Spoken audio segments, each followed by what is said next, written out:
This is TB Talks and BS Walks. Join the conversation or the BS.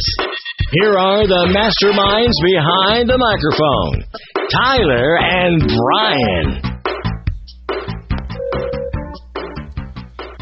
Hey everybody, welcome to TB Talks BS Walks. I am Brian, and with me, as always, is Tyler. What's up, man? Not a whole lot. Kind of a crazy couple weeks. It has been. Both of us have experienced a couple of deaths in the family, so we've both been kind of recuperating from that. So this podcast might feel a little loose, but we're just going to roll with it. And want to let you guys know up front, next week will be our first live cast. We're actually going to give a video cast so you can put faces with the names. And we're going to have a special guest. It's going to be our local celebrity segment. We're going to try to do this once a month, ideally. But we're going to have Lyle Strickland on the show. And Lyle is a good friend of mine, and he's a very, very talented individual, great singer-songwriter. And he's going to chat with us about the music industry and his journey up until now, and what he's doing with his life now, post-music career. So be sure that you stay tuned for that. We will update you on Twitter and Facebook when to tune in for that. In the meantime, we're going to get right into it. Brian, what do you have for me, buddy? Well, first off, was the hurricanes we're having. We have Hurricane Harvey and Hurricane Irene. Harvey, which has pretty much done its damage and is on its way out, is being followed very closely by Irene. And I just, you've been seeing a lot of it on news and everything, and I thought it'd be good for us to put out where people can go to donate to help with the relief efforts. And also mention that if anybody has like a church that's planning on going out there to help for anything, or has a food drive going or anything, if you guys would just message us on Facebook or Twitter, any one of our platforms, and just let us know so we can get that information out on the next cast. We also have fires out in Oregon that apparently were started by a couple of kids with fireworks. Really? Yeah, apparently a lady saw them setting fireworks and reported them, and that thing has gone over 20,000 acres of damage now. From what I was able to find out just in the last couple of days, they just got some of it under control. They're actually starting to push it back a little bit, but it's been days now of just ash in the air through Oregon, and Montana has its own fire, and I don't even know how that one started.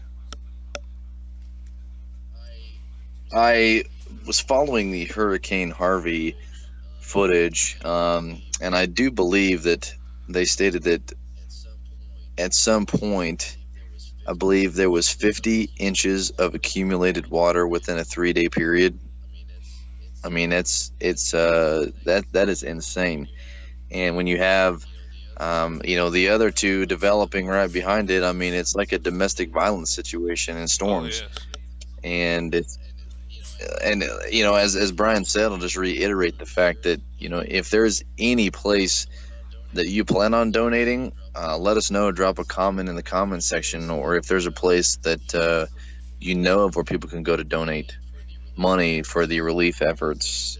As he said before, hit us up on the Twitter or the Facebook, whether it be in a PM or drop a comment on YouTube, and we will definitely get that on the air. Keep in mind that you can tweet questions to our Twitter page or to our Facebook if there's anything that you would like covered in an episode of our show, or any questions you would like answered. We will be more than happy to get to that. So we watch our Twitter and Facebook every week. And if there's any new questions that pop up, we'll be sure to get those. So we have our Twitter management team that takes care of most of our Twitter. So, but they will get with us. And if there's anything that you guys want to hear us talk about or address, be sure to let us do that. Yep. Now, as I said, we got the redcross.org/donate/hurricane-harvey. That's where you can go to donate money. If there's anything else, let us know. We have I kind of went as far as to see where Ohio's at, and it looks like we got low winds in Ohio from Harvey, I should say. I looked where Harvey ended up at, and apparently we got low winds in Ohio because of Harvey, but it looks like it's dissipating. And then Irene's headed through Puerto Rico, Haiti, Cuba, the Bahamas, and then finally heading towards Florida. Now, the projected path doesn't actually show that it's going to hit those places, but it's getting close enough. I'm pretty sure there's going to be some damage. So, and we've lost several towns throughout Texas, like completely lost. There's nothing. I think Rockwell, Texas was the biggest one, and it is like off the map. There's nothing left. And there's about 3 or 4 other towns that were heavily affected besides Houston. So it's definitely a concern. With the deal in Oregon, we haven't had a lot of news coverage over it, but I thought it was worth a mention because I haven't seen a fire this bad since the Big Bear fire here in New Mexico. It's gotten way out of hand up there. It has, and our thoughts and prayers go out to everybody suffering from this. Did you happen to see the picture that was tweeted out of the residents in the nursing home that were in like 3 foot of water? I did see that. Oh, that's another shout out I wanted to make. I can't remember the name of the furniture store though now that I think about it. On your Facebook, I'm sure you've seen it. There's a gentleman out there in Texas, Houston area, who has opened up his furniture store to refugees and given the showroom floor to the emergency responders, the National Guard, so they can rest for a few hours in between going out and saving people. So I can't remember your name, but I wanted to throw a thanks out there to y'all. It's heartwarming, and I'm sure they're grateful, but I'm grateful for you as well. I did see that on my Facebook when I was scrolling through my newsfeed the other day. There was like 3 pictures then where this guy had opened up his store and let the refugees, and then I heard that he's also letting active members of the military that are home on leave or waiting deployment. He's letting them use his the beds and stuff also, which is really cool thing to see happening. Yes, definitely. But that's all I have as far as those are concerned. I hear you have some tech information for us though, so I'm going to slide right into that because I love tech. I love tech.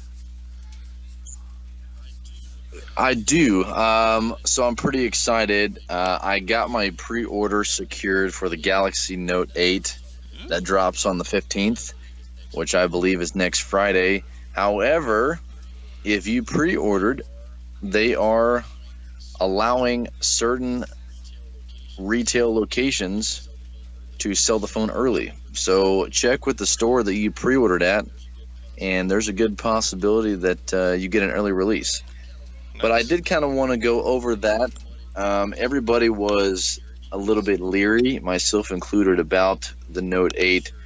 I'm sure that most of you know the issues that the Note 7 was plagued with last year when the phone was recalled on 2 different times due to the battery randomly exploding. Yes. And so Samsung kind of unveiled some things with the new flagship phone, and I haven't got my hands on it yet, but I think that they have redeemed themselves. And I just kind of wanted to do a quick overview and specs of the phone, which there's 100 reviews on YouTube. You can go and watch it if you don't want to listen to me talk about it. But there were some people saying that the Note 8 was like a glorified S8 Plus, which is not entirely true. The Note 8 is a bigger smartphone. Obviously, it comes with the Samsung S Pen stylus. That's the flagship for the Note. But some of the specs that I just kind of wanted to point out on that, the Note 8, you're looking at 8.6 millimeters of thickness versus the S8 Plus is slightly smaller at 8.1. Both phones have a AMOLED display. However, you're going to get the 6.3 inch screen versus the 6.2 inch on the S8 Plus. You're getting just a little bit there. both phones, resolution coming in at 2960 by 1440. Both obviously operating with Android 7.1 and 7.0.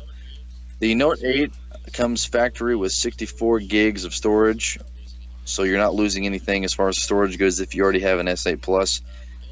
Both phones have a Qualcomm Snapdragon 835 processor. Note 8 is giving you 2 extra gigs of RAM at 6 gigs versus the S8 Plus's 4 gigs of RAM. 12 megapixel rear camera and 8 megapixel front camera on the S8 Plus. But the coolest thing I think the phone has to offer, without getting my hands on it, is the Note 8 has a dual 12 megapixel rear camera and an 8 megapixel front. Some of the videos and pictures that I saw that people were able to take with that dual camera on the back, it's got background blur that doesn't look unrealistic at all. A lot of people were disappointed it didn't have a wide angle lens, but it's got the telescopic lens on it. But I think you'll be really happy with the phone itself. Obviously, both putting out 4K video with Bluetooth and the fingerprint sensor. The one thing that they did not change that I wasn't happy with on my S8 was the fingerprint sensor that they put on the phone was just in a very, very awkward location. It was up to the right of the camera, and it just made it really, really hard to get to if you've got small hands like me. And they didn't change that on the Note 8. I was kind of disappointed in that aspect. I know if you look at the LG V30, they have the fingerprint sensor on the back that's in a much better location. So if that's a make it or break it thing for you, the LG V30 is going to solve that problem. Both phones obviously water resistant. However, the surprising thing to me was the Note 8 has a smaller battery life than the S8 Plus. Note 8 is a bigger phone, but has a smaller battery life. So I was surprised at that. However, both phones, obviously, you can use the quick charging if you have a wireless charger. And the Samsung S8 Plus had a price tag of $850. The highest phone ever recorded for Samsung is going to be the Note 8 with a mind-boggling price tag of $930 if you buy the phone outright. Jeez. However, I'm doing the leasing option, which makes it a little bit better, coming in at about $40 a month leasing the phone. But I can't imagine if you're going to buy the phone outright, I would not think that the Note 8, my personal opinion, I don't think it's worth spending that extra $100. I think you'd be just fine with the S8 Plus, but a $930 price tag for a cell phone is pretty insane. I can only imagine where they go from here. I know that Apple has got the iPhone 8.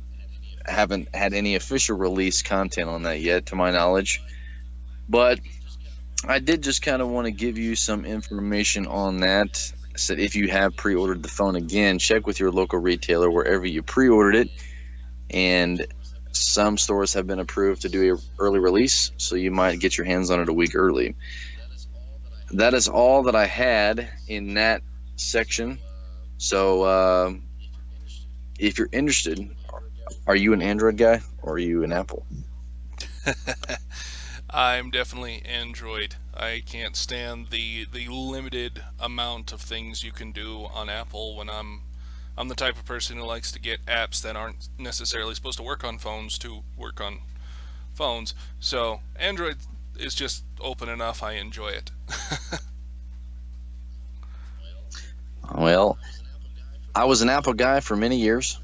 I believe up until the Galaxy S7 came out, and then I jumped ship and was totally blown away at how much freedom I had in the phone. Apple, as you know, always works. They're very reliable as far as their product, but the restrictions that they put on their products is what was mind-blowing to me after I switched over to Android. And I argued for years that Apple was a better product than Android. And after I got my hands on the S7, I decided to jump ship. I was highly impressed at how much freedom I had, customization options I could do on my phone. So I think I will forever be an Android guy. Apple's going to have to pull some strings to get me to cross back over, like, unlocking all of their software to where we can customize it the way we want it without having to jailbreak it. Because as you know, Exactly. if you jailbreak it, it voids your warranty. It voids your warranty, and that's no bueno. Exactly. Unfortunately, man, we are out of time. Time flies when you're having fun. Ryan, go ahead and tell them how they can find us on the social media. All right. On Twitter, you're looking at TB_and_BS_PC. On SoundCloud at TBBSE. YouTube is TB Talks BS Walks, and Facebook is at TBBSEPC.